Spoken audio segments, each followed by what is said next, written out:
what's the big idea? Uh-huh. And so I thought, that's a pretty good way to introduce what we're talking about. Sure. So this particular class, this particular book, this particular set of seminars, if you will, is based on two big ideas. And I'd like to get your opinion on these big ideas. First big idea, set your cornerstone and build on it, withstand adversity, stress, and loss through connection to a higher power. You're a pastor of many years' experience. You seem to have been an engineer, designer, and I don't actually remember what all. But maybe I ought to write a book called What All. What all? That would be a good book. That would be a good book. What all have you done? Yeah, miscellaneous and what all, and I'm still doing it.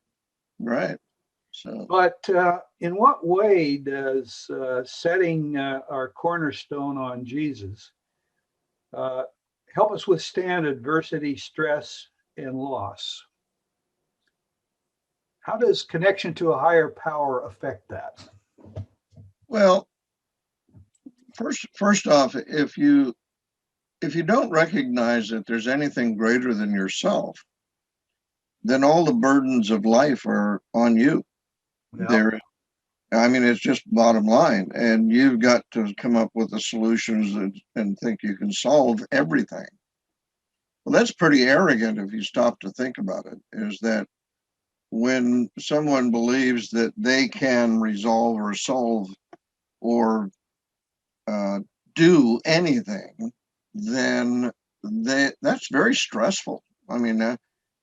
It's like saying, I don't need a parent, I don't need a mom, I don't need a dad, I don't need anybody to tell me what to do because I know everything. Yeah.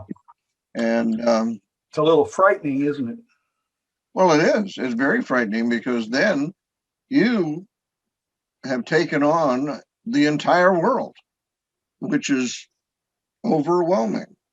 Now, we start out in life typically with that concept. As little children, we don't, unless we're trained and taught. The idea is that the whole universe revolves around you. You are it. And as you get older, the stress becomes unbearable, and a lot of people turn to a lot of things to relieve that pressure and that anxiety, and that's why they turn to drugs, or that's why they go into business to try and make lots of money, or try and satisfy that idea. Okay. And then the other side of it is there's always an emptiness there because you're the only one. It's like there is no others besides you.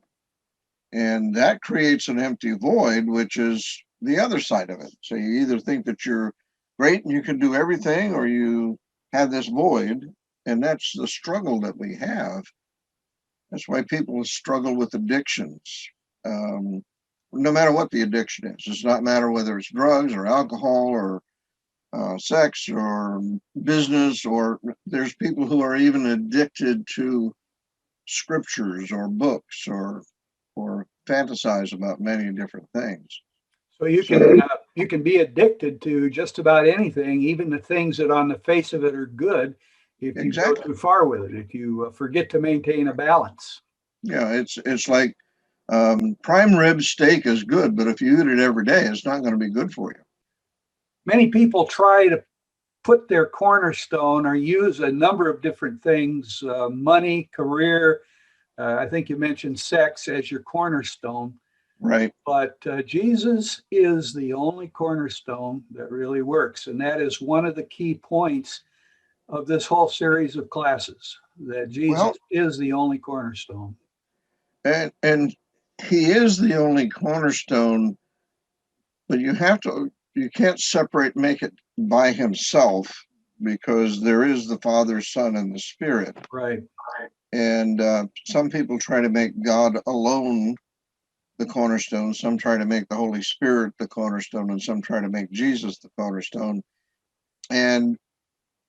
But unless you recognize that there's the three in one, if you will, which is the one essence exhibited in three aspects of life, if you will. Okay. The first aspect of life is that the creation, the creator. And then the second aspect is the communication, which is the Holy Spirit. And the third aspect is the uh, rescuer or the salvation piece. That those three coming together make the most profound cornerstone.